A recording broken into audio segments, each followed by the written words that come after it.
Bueno, vamos a comenzar esta charla con un invitado muy querido en nuestro instituto, Nicolás Olivares, que ha sido hace un tiempo becario doctoral y becario postdoctoral cuando el IDEJUS todavía era SIGS, Unidad Ejecutora CONICET UNC.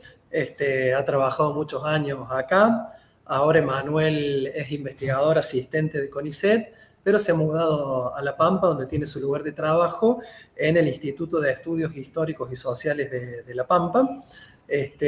Hoy es también profesor de la Facultad de Económica y Jurídicas de la UNLAMP, Universidad Nacional de La Pampa, y hoy viene a nuestra sede de invitado, pero casi a su casa, a exponer sobre el tema que está investigando ahora, que ha titulado Erosión democrática en el siglo XXI, conceptos, enfoques e hipótesis. La idea es que nos presentes el tema en 25 minutos, media hora, y después conversemos un poquito. Así que, Emanuel, todo suyo el micrófono. Bueno, buenas tardes para todas, para todos. Para mí siempre es un placer volver a Córdoba.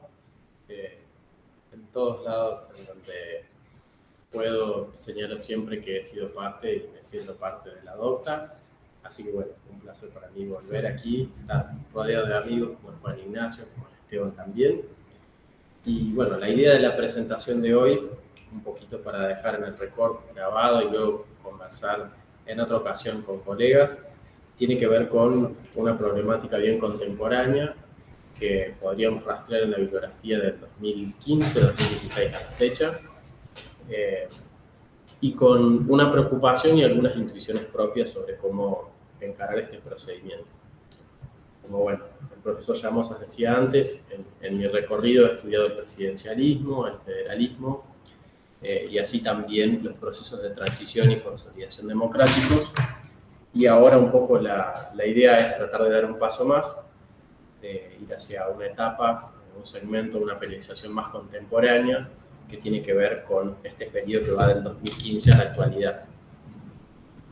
Habitualmente la bibliografía que enseñamos en universidades de grados y posgrados suele ir hasta este año máximo y suele hacer análisis dispares acerca de qué aconteció en Cono Sur, en Sudamérica o en América Latina, en la transitología o en los procesos de consolidación. Otra manera de presentar el tema ha sido aquello que tiene que ver con las crisis de representatividad, la legitimidad de las democracias, y así también tiene que ver con la calidad de la democracia, ¿no?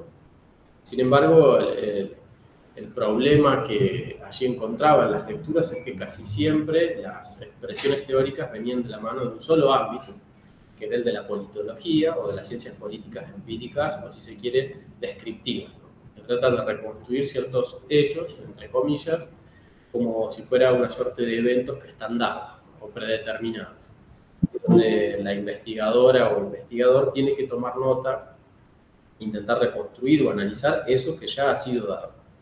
Entonces, ahí un poco la idea es tratar de pensar distintos fenómenos, procedimientos o cuestiones que se han producido en 2015 a la fecha, desde una lógica que sea algo más interdisciplinaria, es decir, tener herramientas de ciencia política empírica, pero así también de filosofía política normativa y de historia política conceptual. Entonces es un poco la idea de esta presentación, que es en este trabajo de investigación marcar esta lógica de que existe un periodo 2015-2016 en el que empieza a existir una bibliografía especializada que señala justamente que aquel paradigma anterior de la transitología y de la consolidación estaría en crisis. Estaría en crisis porque habría distintos eventos de lo que puede llamarse como golpes de estado blandos, interrupciones, erosiones, retrocesos, degradaciones o desconsolidaciones democráticas. Esta es un poco la lectura habitual, genérica o estándar, ¿sí?, en el área, en esta temática, y la propuesta de este tramo de investigación contemporánea que estoy diciendo ahora tiene mucho más que ver con tratar de pensarlo, como decía, de una lógica más interdisciplinaria. Para hacerlo, lo que tengo que hacer es reconstruir un poco lo que dicen los autores más destacados en la politología, los que hablan de transitología, consolidación y ahora de desconsolidación, y ofrecer a contramano otras hipótesis, otras tesis, ¿no? Los autores que en este caso venía a presentar o a señalar o a reconstruir algunas perspectivas que ellos expresen son Joshua Moore y Roberto Foa. Y el primer problema que me encuentro al dar con esta bibliografía es que se presupone como punto de partida una manera de pensar la democracia, ¿sí? Es decir, aquello que es súper problemático, difícil, paradigmáticamente peliagudo, como diría algún filósofo amigo, que es definir un concepto, ¿no? Como podría ser democracia, legitimidad, justicia. Dichos colegas politólogos comienzan a presuponer de que todos entendemos de qué va la cosa y eligen un autor como es Robert Dahl para pensar esto a través de un modelo posible. Esto podría tener distintos problemas, distintas aristas problemáticas, porque no se ofrecen argumentos de por qué este debiera ser el concepto y no otro, simplemente parece ser como un a priori o como se impone la idea de que sería paradigmática esta manera de pensar la democracia, sino que a su vez se ofrecen una segunda línea de problemas en este tipo de planteos, que es no tratar de analizar cuáles son otros conceptos que se relacionan. Entonces aquí un poco viene la ayuda, la colaboración, la contribución que puede hacer la historia política conceptual. Es decir, pensar en una constelación semántica de conceptos que rodean a un término, a un concepto, ¿sí? Tratar de pensar cuáles son los usos semánticos que en un proceso determinado de tiempo van cambiando de significado y no necesariamente son los mismos. O pensar que existe una gramática de los conceptos en la cual no podemos tomar un solo concepto como aislado, sino que necesitamos varios de estos conceptos para entender aquel otro. ¿A qué me quiero referir? Me estoy tratando de dirigir hacia la idea de que resulta muy difícil definir desconsolidación democrática si primero no nos ponemos de acuerdo acerca de qué sería consolidar una democracia. Y esto nos vuelve a llevar al primer problema de qué es la democracia en sí como definición.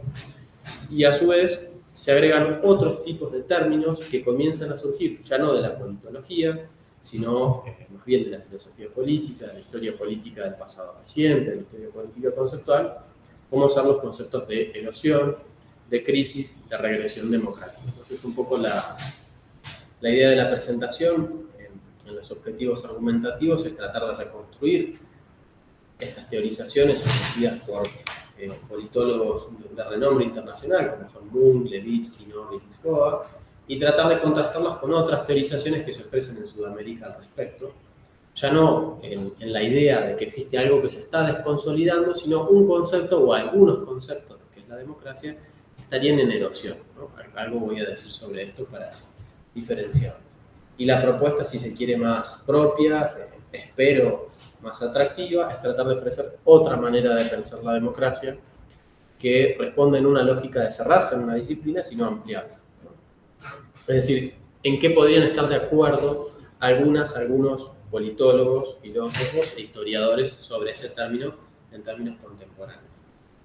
Las hipótesis más específicas que aquí trataba de trabajar y tienen que ver con estos autores, refieren un poco a esto mismo que venía señalando, pero fundamentalmente lo que quería señalar en estas hipótesis es que resulta muy difícil, casi imposible, o genera un alto grado de imprecisión desentenderse de procesos histórico-políticos bien complejos y pensar en los conceptos de forma tan abstracta.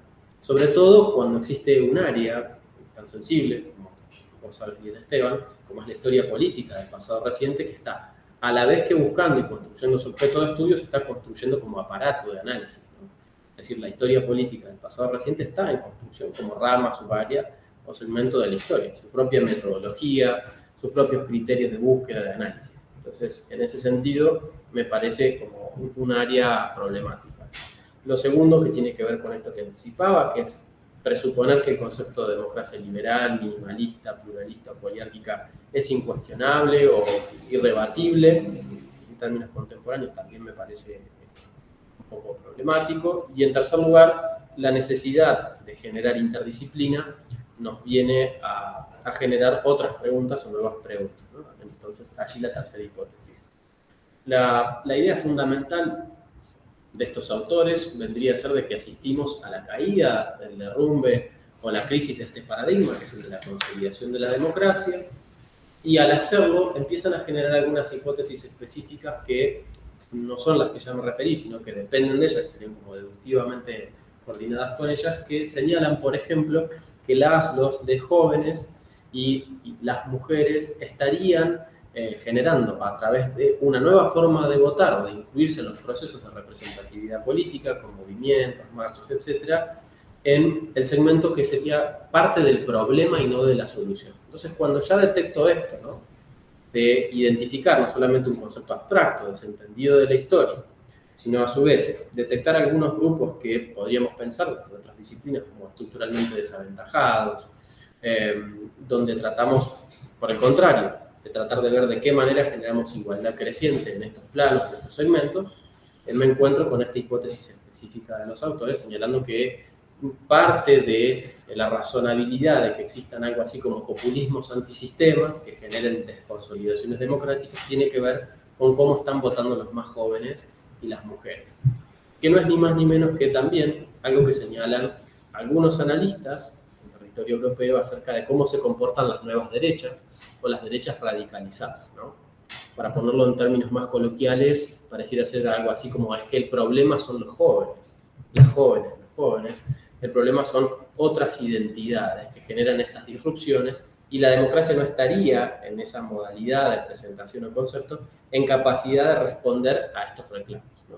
Algo muy particular, personalmente entiendo muy objetable, criticable, controversial, que no tiene el debido sustento incluso empírico en los estudios de casos, y eso le vale también la crítica de otros colegas, no solamente del mundo latinoamericano, sudamericano, sino también del mundo anglosajón.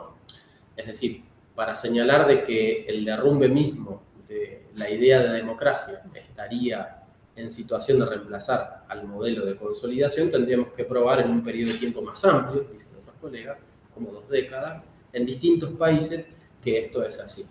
Otra crítica que se suele señalar desde la misma politología a la presentación de Munch-Foa es que se desentiende de los aprendizajes, enseñanzas o, por lo menos, de las teorizaciones que se hicieron en la tercera ola de democratización.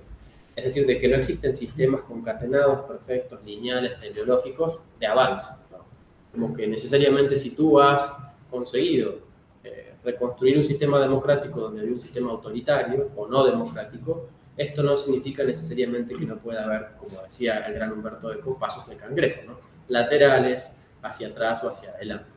Entonces, en ese sentido también, en este tercer punto podríamos encontrar como una dependencia de aquellas críticas que ya se hicieron a la transitología o a la politología de los 80 o 90, que el mismísimo, por ejemplo, Guillermo O'Donnell ya tomaba y consideraba en sus libros, y no pecaba de ello, que era evitar esta lógica teleológica, ¿no?, de avance sí o sí, por estadios, por formas, ¿no? Esto nos hace acordar quizás un poco al siglo XIX y esta lógica del protoplasma, que todo lo contenía y luego iba a ir manifestándose en el devenir de la historia.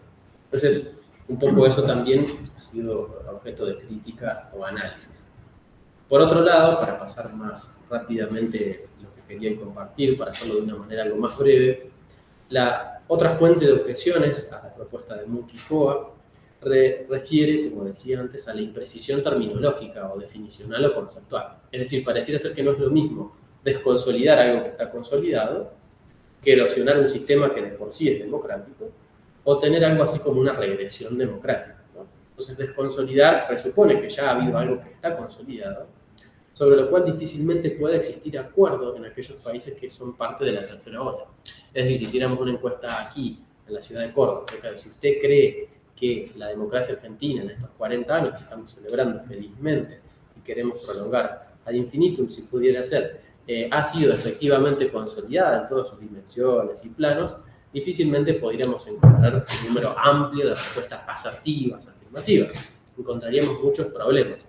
Entonces esto conceptualmente nos lleva al problema de decir que entonces no podemos decir que algo se ha desconsolidado si aún no está consolidado.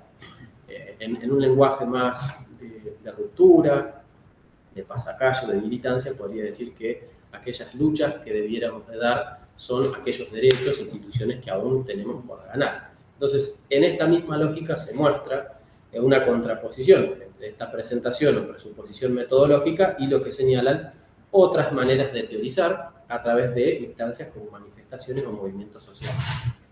Movimientos sociales que muchas veces son desconsiderados, pero en otras instancias, por ejemplo, he tenido el placer de acceder a grupos de trabajo que se acercan, por ejemplo, al profesor Teun Van Dijk, que hace análisis del discurso, y él toma como referencia no solamente lo que dicen los teóricos, sino también los analistas y los practicantes del derecho, de la política, y quienes participan activamente en manifestaciones o movimientos sociales, para definir los conceptos mismos. Entonces ahí existe otro problema. Otra línea problemática de esta presentación de Munch-Foa, lo estoy diciendo brevemente, raudamente, ¿no?, para simplificar un poco algunos pasos, tiene que ver con qué entendemos por populismo, por liberalismo o gobiernos iliberales, ¿no? Esto es muy típico de los medios masivos de comunicación, de denostar, señalar o generar como un mote, como un tag, ¿no?, peyorativo de todo aquel gobierno que se piense como nacional y popular, podría ser rápidamente cualificable como populista. Sin embargo, desde la misma politología, y esto es lo que me parece también en este punto contradictorio con sus propias bases teóricas, no se señala rápidamente a cualquier gobierno como populista. Existe una serie de datos, no solamente estadísticos, empíricos, sino conceptuales o de medición histórica, para analizar si un régimen podría ser calificable en algún sentido como tal, ¿no? Por lo general lo que se suele usar es este tríptico más o menos simple que he traído aquí, que he construido con mis propias palabras, que es tratar de pensar algo así como que existen gobiernos que son liberales, que responden a un modelo de democracia liberal, otros gobiernos que pueden ser pensados como iliberales o no liberales, que plantean otra democracia, como republicana, comunitaria, social, socialista, o gobiernos que sí son pensados autodenominados o heterodenominados como populistas, pero ahí también, y en esto, bueno, me complace también señalar que últimamente lo estaba conversando con otros politólogos anglosajones, como por ejemplo el mismo Adam Przeworski, que es un politólogo muy conocido, que tiene un libro publicado recientemente sobre crisis de la democracia, acerca de la posibilidad de distinguir por lo menos dos tipos de regímenes populistas. Aquellos regímenes que dependen directamente de un líder popular y se toman las decisiones de forma vertical, centralizada, que podría denominarse como populismos decisionistas, y otros populismos en los que en realidad son gobiernos populares, en los cuales existe la posibilidad de pensar en una participación más amplia de la ciudadanía. Es decir, existe un líder fuerte o una líder fuerte, una lideresa, que comanda un espacio o un movimiento político, pero la participación de las bases, o de la ciudadanía toda, o de los ciudadanos, es amplia y se ven mecanismos formales, no solamente informales. Entonces, esto que genera cierta rispidez también con la propuesta de Munch-Foa ya está siendo considerado, retomado por la misma bibliografía, no solamente latinoamericana, sino anglosajona. Por otro lado, en la presentación lo que trataba de destacar en esta teoría política sudamericana son los trabajos de Roberto Gargarella, voy a pasar un poco raudamente, y del profesor Emilio Peluso Neddermeyer, que está en Brasil. Y de la mano de estos profesores, lo que quería hacer es otra nueva diferenciación conceptual que pasa por alto el trabajo de Munch-Foa. Es muy distinto hablar de erosión, regresión o desconsolidación democrática, es decir, en un sistema de gobierno, que hablar de erosión, retrocesión o desconsolidación de un sistema constitucional. Y muchas veces en la manera de presentar esta idea pareciera ser que cuando estamos ante ciertos modelos cercanos a un sistema liberal, pluralista, el Estado de Derecho no está en jaque, no está en crisis, no está erosionado. Sin embargo, cuando estamos en la práctica de gobiernos nacionales y populares, o que tienen una formatación no liberal, pongamos esta manera de definirlo más amplia, más ambigua, más genérica, para respetar las propias autodefiniciones que se dan en estos gobiernos, estamos en una situación de peligro del Estado constitucional mismo, ¿no? Entonces, aquí un poco lo que nos dicen Gargarella y el profesor Roberto Gargarella y el profesor Emilio Peluso es que tenemos que tener cuidado a la hora de tomar los conceptos y tratar de revisar cuáles son las situaciones, fenómenos o procesos. Si genuinamente es crisis, erosión, retroceso o desconsolidación de un sistema que está al interior de un Estado constitucional que se mantiene incólume, o de la crisis del Estado constitucional mismo, ¿no? Y aquí algo que me parecía bien importante en el aporte de Gargarella, que puede ser controvertido o no, y luego de Emilio Peluso, es lo siguiente. ¿Cuál sería el origen de este proceso de erosión, de desconsolidación, de retrocesión o de crisis? En el caso de Gargarella lo sitúa en los orígenes mismos del constitucionalismo, ¿no? En su sala de máquinas se le establece que el problema mismo de este fenómeno erosivo o corrosivo en lo político tiene que ver con una ingeniería constitucional fallida, ¿no? Ab inicio. Entonces, aquí sí me quería detener un poco y tratar de generar, además de, espero que esto sea así para las y los colegas que se sumen luego al video y a otras presentaciones, un aporte no solamente reconstructivo, sino de pensar y problematizar esta misma idea de si es solamente un problema ab inicio, a priori, o de tiempos remotos constitucionales. Entonces, una posible manera de reconstruir lo que dice Gargarella en la lógica de otros profesores constitucionalistas, es decir, una manera distinta, un matiz, podría señalar de que pueden existir fenómenos de inconsistencia constitucional, claramente porque cada reforma constitucional, cada ejercicio de poder constituyente derivado se asienta sobre una capilaridad previa, ¿no? Y sobre una manera de definir los conceptos previa. Y existen juxtaposiciones que quedan incómodas, que generan algo así como una especie de esquizofrenia conceptual, donde, por ejemplo, tenemos el artículo 39 y 40 de la Constitución, que habla de ampliar un sistema más participativo democrático, mientras el 22 siempre sigue diciendo que el pueblo no delibera ni gobierna, sino a través de sus representantes. Esto yo personalmente lo llamo fenómenos de inconsistencia constitucional en términos técnicos constitucionales. Sin embargo, tiene una explicación histórico-política mucho más compleja que no responde solamente a la justaposición de capas, que bueno, no es el tiempo ni el momento aquí, pero sí otros profesores brillantemente lo han hecho, como por el profesor Agüero, el profesor Casagrande, ¿no? Entonces creo que me remito un poquito a lo que allí ellos han dicho. Y por otro lado, podríamos encontrar estos fenómenos más contemporáneos de erosión constitucional o de erosión democrática. Y estos fenómenos, sin embargo, y en esto coincido con los analistas más contemporáneos, tienen que ver más bien con los procesos fallidos, no bien habidos o no del todo felices, que acontecen tras la reconstrucción democrática de mediados fines de los 80. Es decir, que podríamos trabajar con una doble periodización. Y creo que sería problemático decir que todos nuestros problemas de desconsolidación, erosión o crisis democráticos, todos se remontan al siglo XIX, como pareciera querer decir en alguna posible interpretación el querido profesor Gargarella. Me parece que quizás podríamos trabajar en un análisis, en un diagnóstico de dos tiempos, ¿no? Uno más contemporáneo y otro más remoto.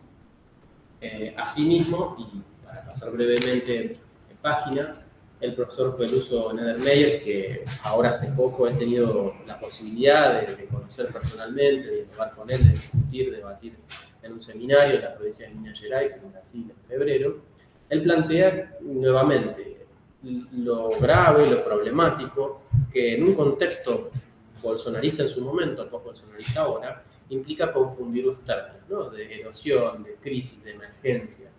Porque claro, existen algunos remedios constitucionales típicos que tienen que ver con estados de excepción, pero ya están previstos en la Constitución.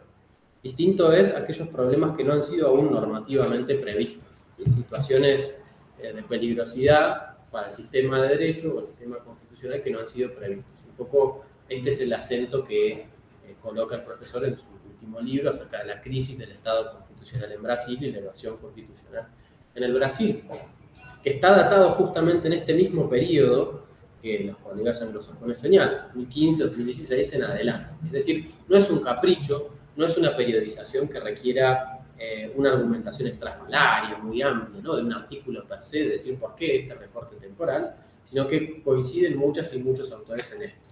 Sin embargo, además de señalar esto, ¿no? De la relevancia de identificar adecuadamente los conceptos y la peligrosidad de hacer un mal uso de ellos, el profesor Peluso insiste, como Gargarella, en distinguir la erosión democrática de la constitucional. Esto creo que es un aporte muy valioso. Y destaca luego algo que no quería dejar de mencionar hoy, que tiene que ver con la identidad constitucional. Es decir, pareciera ser que cuando analizamos, estudiamos leyes bien interesantes, atractivas, que han generado un nuevo plafón de derechos, como autopercepciones identitarias individuales, nos hemos olvidado de que existen ciertas autoconstrucciones de identidades colectivas. Y las identidades democráticas o constitucionales o de gobierno o de modelo país también son una de ellas. Entonces ahí el profesor Peluso lo que trata de hacer es apartar la construcción de nuestras identidades sudamericanas de esa base politológica más típica, gordiana, así pluralista, señalando simplemente esto, ¿no? De que el diseño tradicional de nuestras democracias no necesariamente se resume en las democracias liberales anglosajonas. Entonces, al decir esto, quiere decir que existe algo más complejo en el perfil de construcción de qué es una identidad constitucional sudamericana. Entonces, bueno, esto lo pasaré por alto porque ya lo he mencionado, la diferencia entre erosión democrática y erosión constitucional. El profesor Díaz en Brasil también señala nuevamente esto, pero me parecía bien interesante traer lo que señala Díaz, porque su paper más famoso sobre erosión y desconsolidación es del año 2016 mismo. Es decir, si así todo existiera alguna o algún escéptico acerca de cuándo datar o pensar estos procesos, o cuándo los autores comienzan a tener problemas para definir los problemas mismos, ¿no?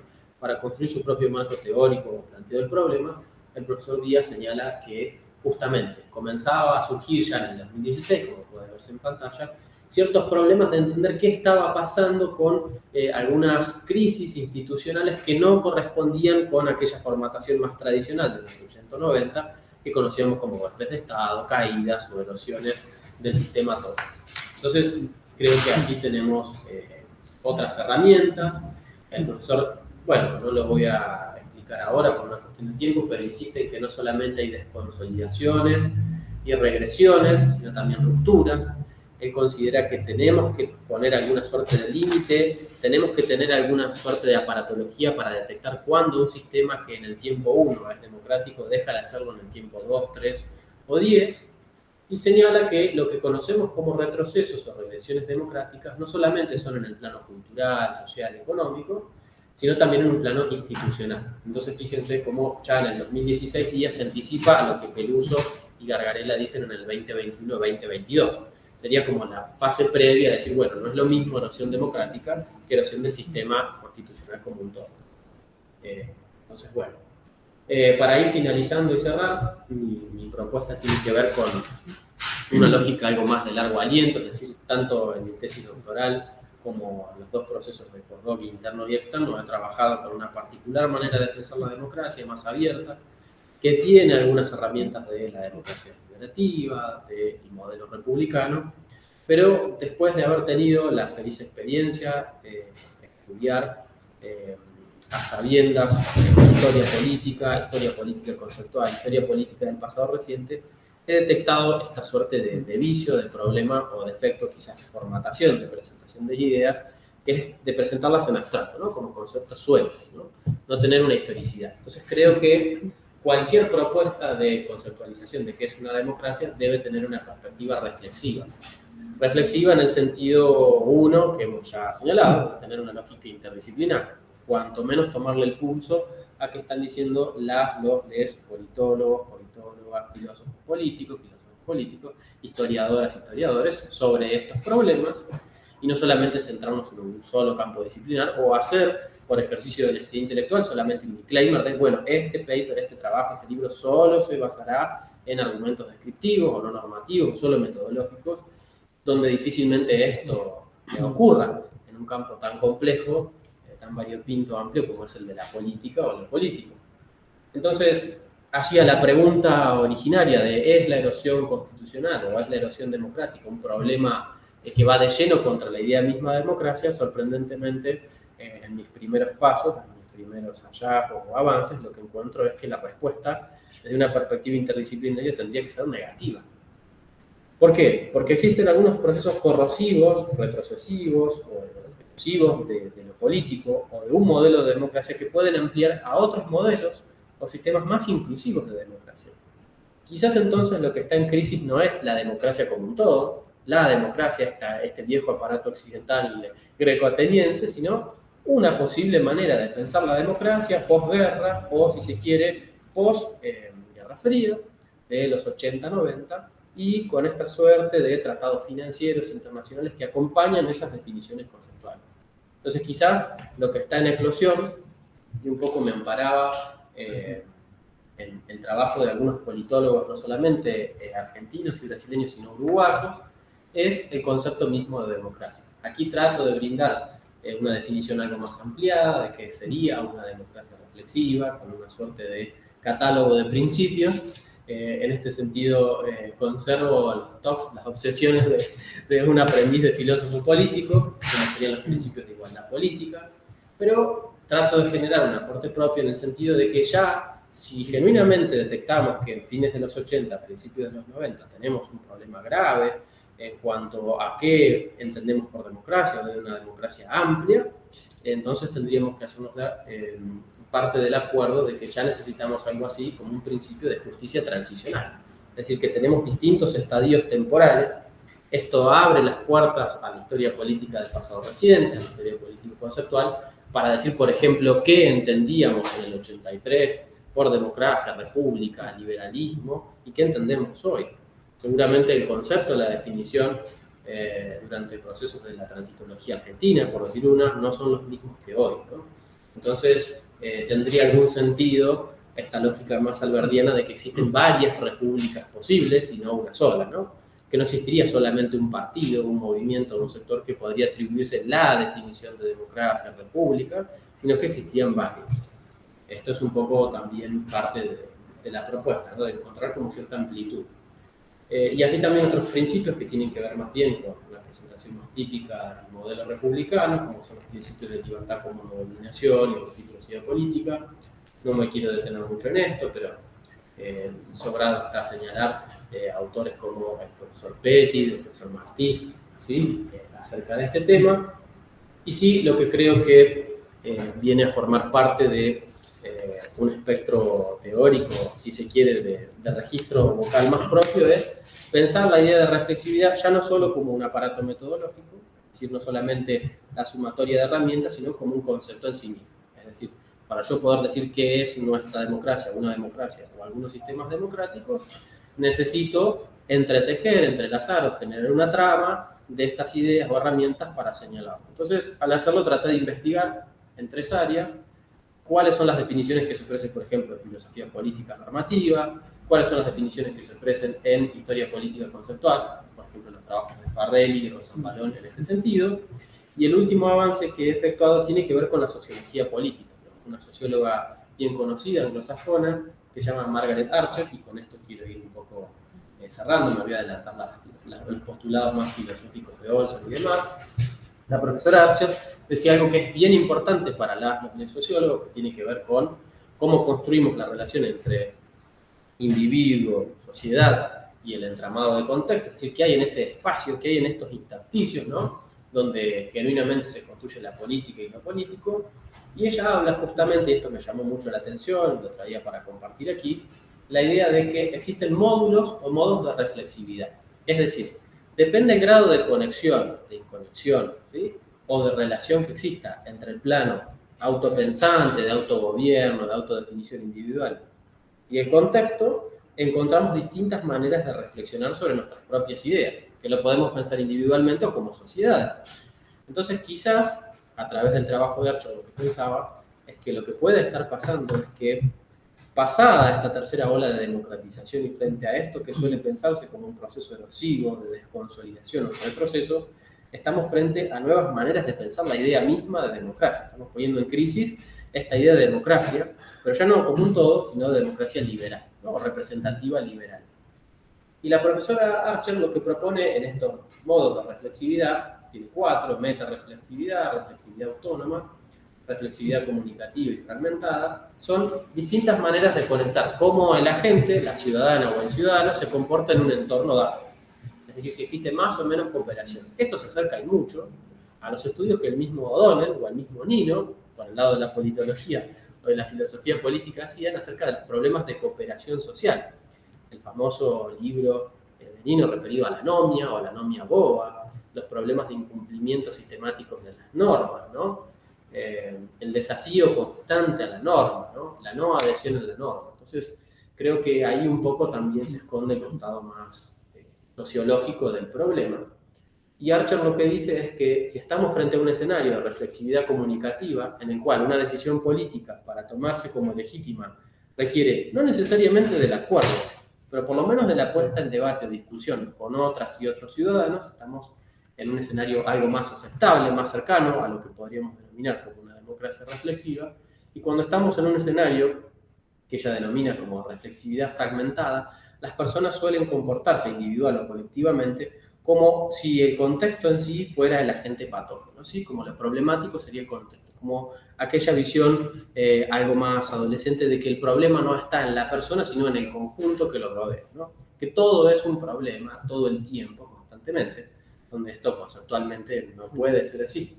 Entonces, estos procesos que ella misma define en términos que me parecen muy interesantes, la filosofía política hace avances en la conexión a través de distintas profesoras, como la profesora Nussbaum, acerca de las emociones, la política y lo político, y no solamente lo racional, dice que generan escenarios de confusión y angustia, que son ni más ni menos los que quizás podemos observar en medios masivos contemporáneos de comunicación. Bueno, simplemente para ir cerrando, creo que existe un enorme desafío conceptual.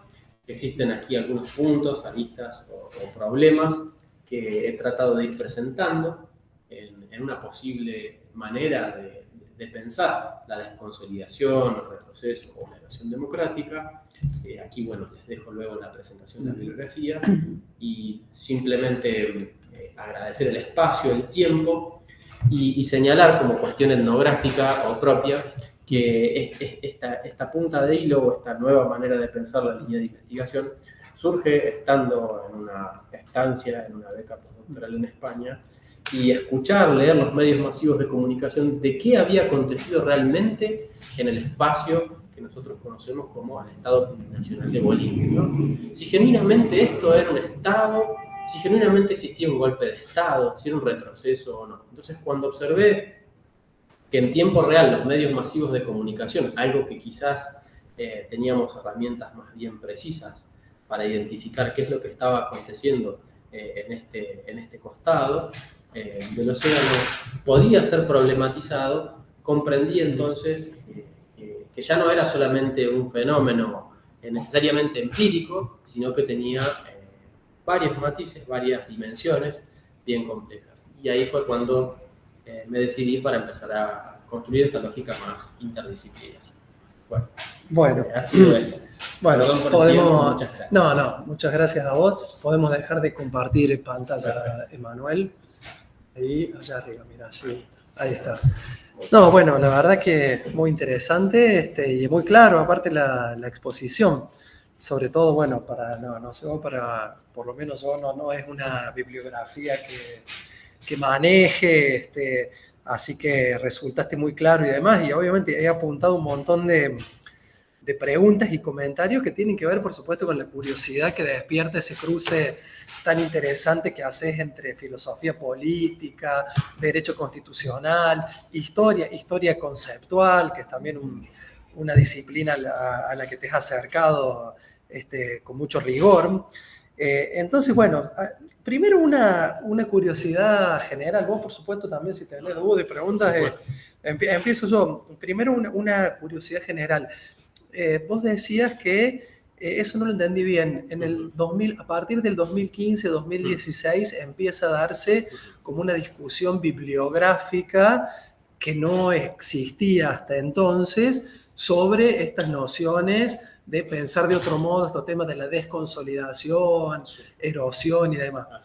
Obviamente es inevitable no relacionar con el inicio de algunos gobiernos como el de Trump en Estados Unidos, Bolsonaro en Brasil, el auge de Vox en España y demás.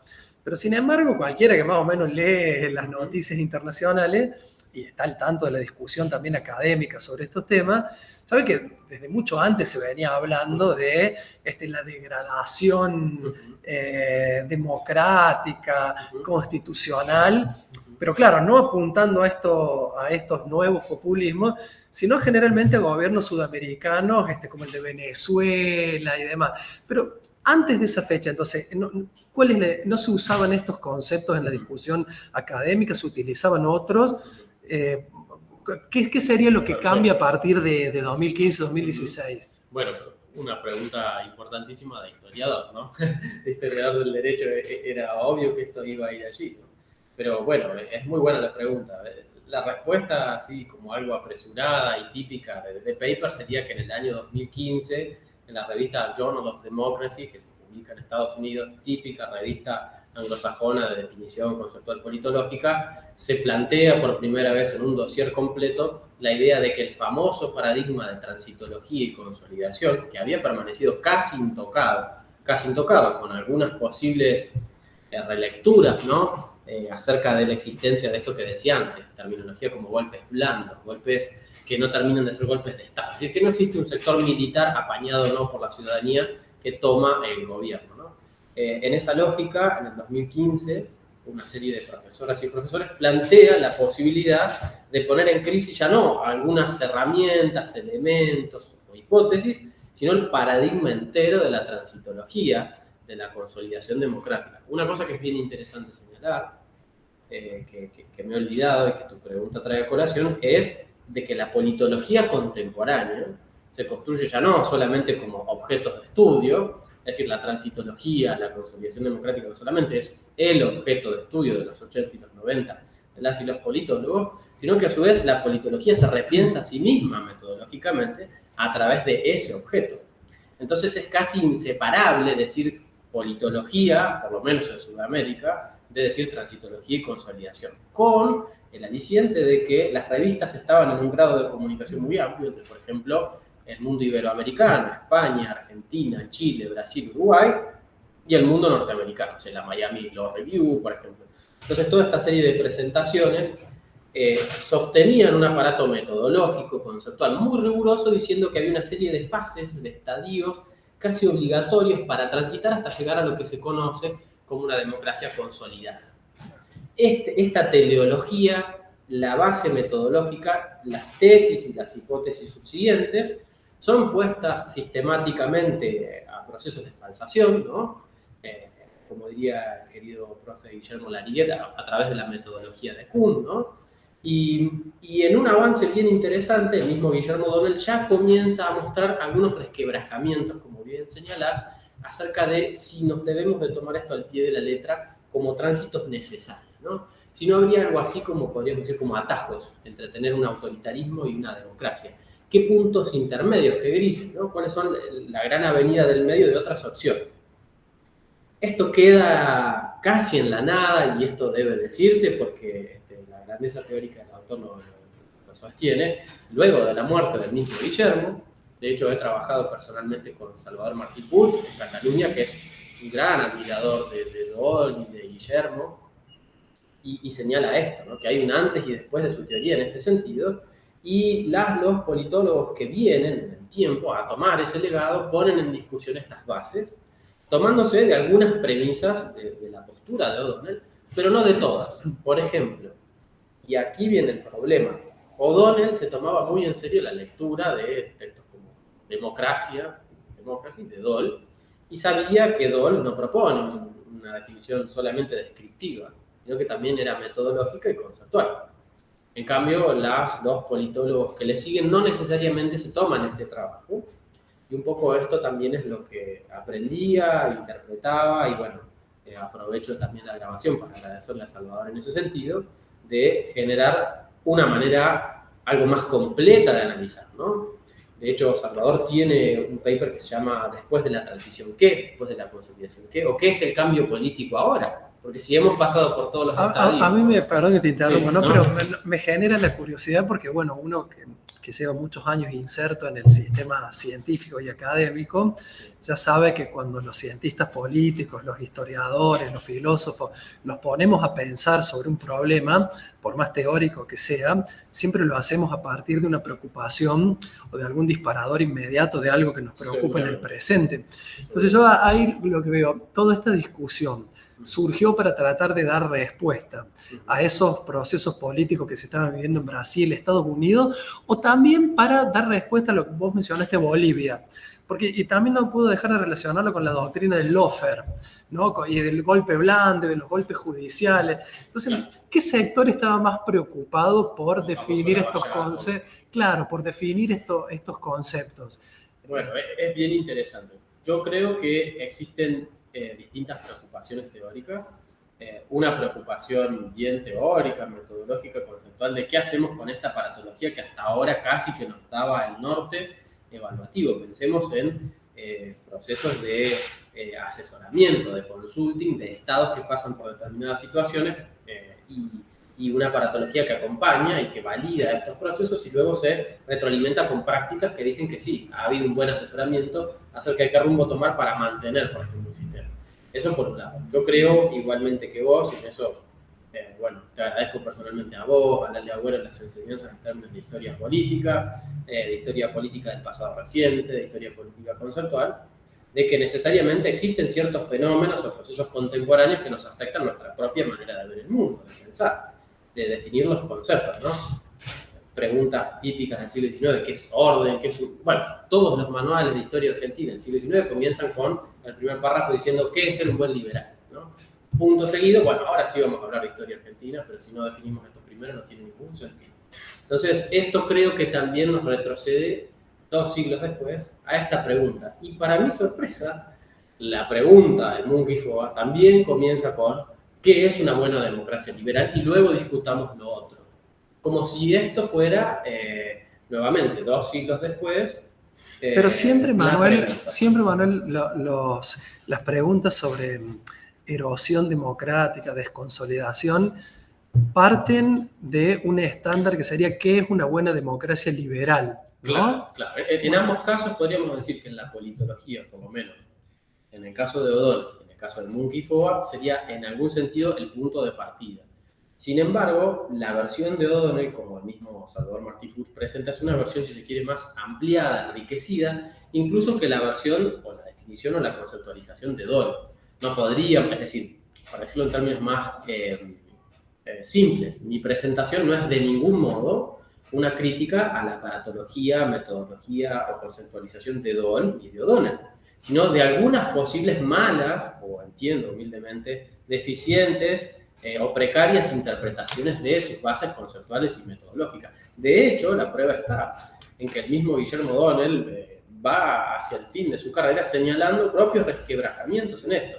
Es decir, para quien tiene una lógica distinta, pertenece a otra área de pensar estas ideas que no es la que sostengo, en una vena, no sé, más Foucaultiana, diría que está haciendo autovigilancia epistemológica, ¿no? De sus propios procedimientos.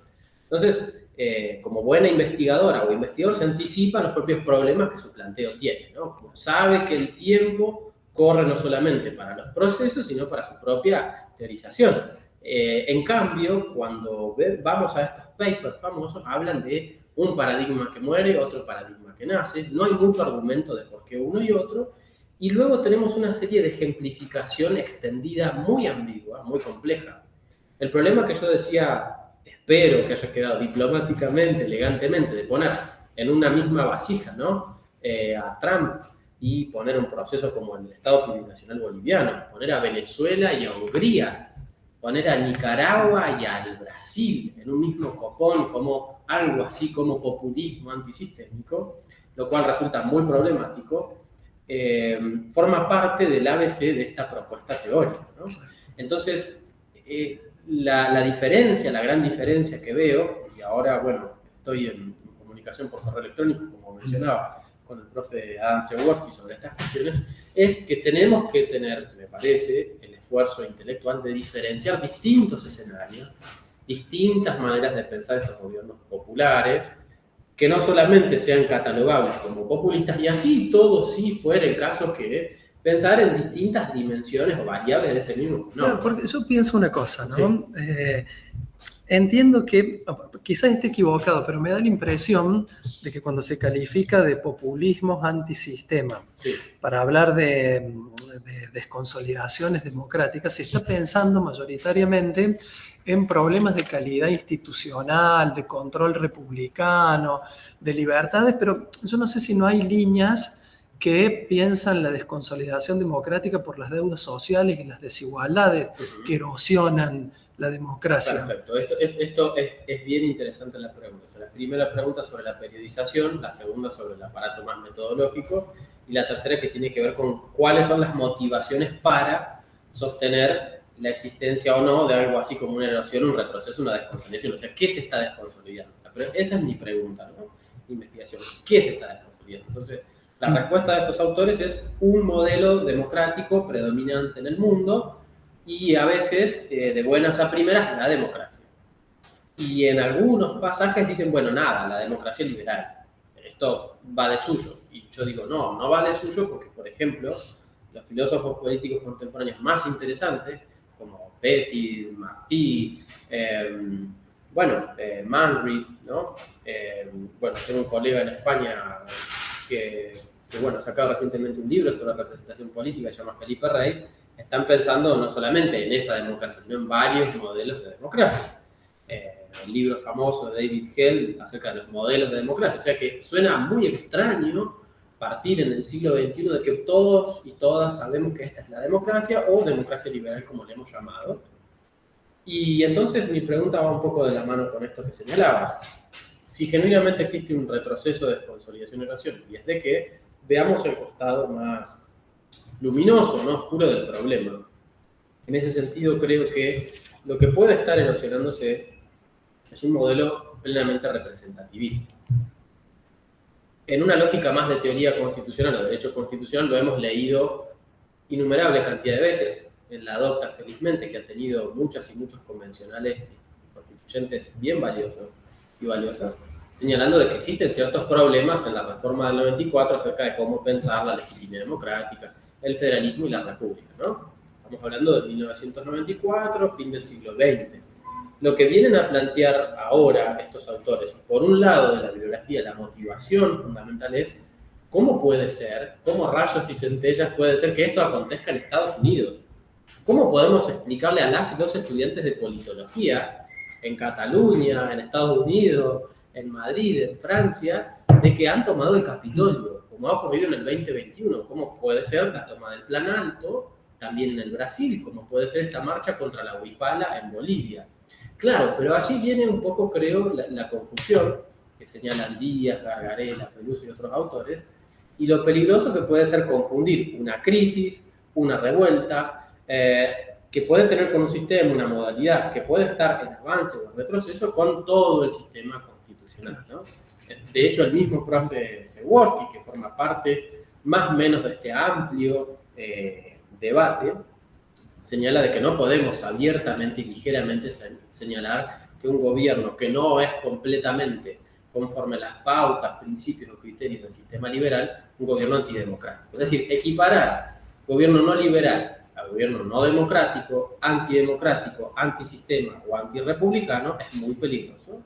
Y de hecho, así lo señala, por ejemplo, recientemente un colega, Moreno Barreneche, en un paper que dice, bueno, nada, ¿por qué no nos han invitado a las y los analistas del discurso a este debate? Claro. Ese quizás tendría que ser un paso, me merezco otras lecturas más profundas, pero de ver qué nos están diciendo las personas cuando nos dicen que esta democracia ha fracasado. Seguramente no es la democracia, ¿no? Yo una cosita más.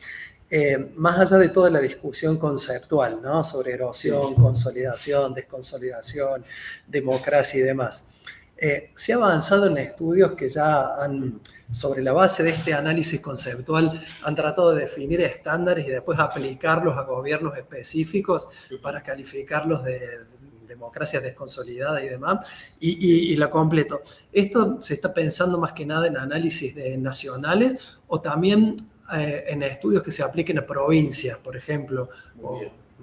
Muy bien, bueno, la pregunta es bien interesante y acá viene el problema que señalaban algunos colegas en Brasil, que me pareció muy importante este seminario que pude tener suerte de asistir, que tiene que ver más bien con las buenas prácticas académicas, la construcción de bibliografía o metodología, que en algunos casos está empeñada en decir que todo aquello que viene envasado y enlatado de Europa o Norteamérica es indiscutible, incontrovertible, y esto, bueno, todos los seminarios que han pasado aquí por la sala de formación y nos han enseñado de que siempre tenemos que reconstruir adecuadamente las ideas, que tenemos que presentar a su mejor luz a las autoras y los autores, pero siempre puede existir un recoldo, una arista, un punto criticable, objetable o repensable, o distintas interpretaciones, ¿no? Por vía de crítica. Entonces, esta lógica de pensar la teorización, sobre todo del mundo anglosajón, como de forma irreflexiva, no nos compete a los sudamericanos, sino que todo lo contrario, ¿no? Tenemos que leer y analizar adecuadamente esa bibliografía, pero también tener nuestra propia bibliografía. Entonces, el problema viene aquí de la mano con decir que esta misma línea de bibliografía, esta misma revista, el Journal of Democracy, está estableciendo a través de una serie de estudios en concatenación con otro grupo de estudios y otros grupos de investigación, lo que llaman las variables o los índices BDM, ¿no? Por las dudas, si se escuchó algún ruido externo, lo vuelvo a repetir, que se llama BDM, que es una suerte de análisis estadístico de algunos factores, ¿no? En algunas de las diapositivas, en las presentaciones, señalaba que pueden ser algunos, como por ejemplo, la imposibilidad de la oposición de volver a presentarse nuevamente en elecciones, la persecución mediática de una o un funcionario en gestión, la posibilidad o imposibilidad de un grupo estructuralmente desaventajado en el tiempo 1, antes de que exista esta revuelta social o no, de tener derechos o no. Entonces, estos factores se acercan mucho más, si se quiere, y aquí venía mi sensación, digamos, de preocupación, a lo que podríamos conocer como otras teorizaciones, o como dice un profe muy querido, Alejandro Medici, otros nodos, ¿no? Otra manera de normativizar, que puede ser a través de los movimientos y agrupaciones sociales, ¿no? Es decir, toda esta serie de índices de 5 puntos que muy detalladamente, muy rigurosamente, muy estéticamente señalan estas revistas bien interesantes, bien importantes, y que tenemos que leer, tenemos que analizar y son confiables, se parecen y mucho a algunos reclamos sociales, de justicia social o de legitimidad democrática que conocemos, ¿no? Entonces, todo lo contrario. Entonces, aquí viene el problema donde los conceptos se vuelven un problema político, social, genuino, real. La malversación, la corrupción, la ilegitimidad en el empleo de los conceptos va de la mano necesariamente de un aparato metodológico que tiene ciertas falencias. Es decir, llamarle a todo como populismo es problemático porque genera grados de aceptación, de aceptabilidad variables, decrecientes. Entonces, la propia bibliografía que generamos sobre un tema tan complejo, tan exigente, tan demandante como puede ser nuestras propias democracias, condiciona nuestra propia manera de leer qué es la democracia, lo que puede decirse en un medio de comunicación, ¿sí?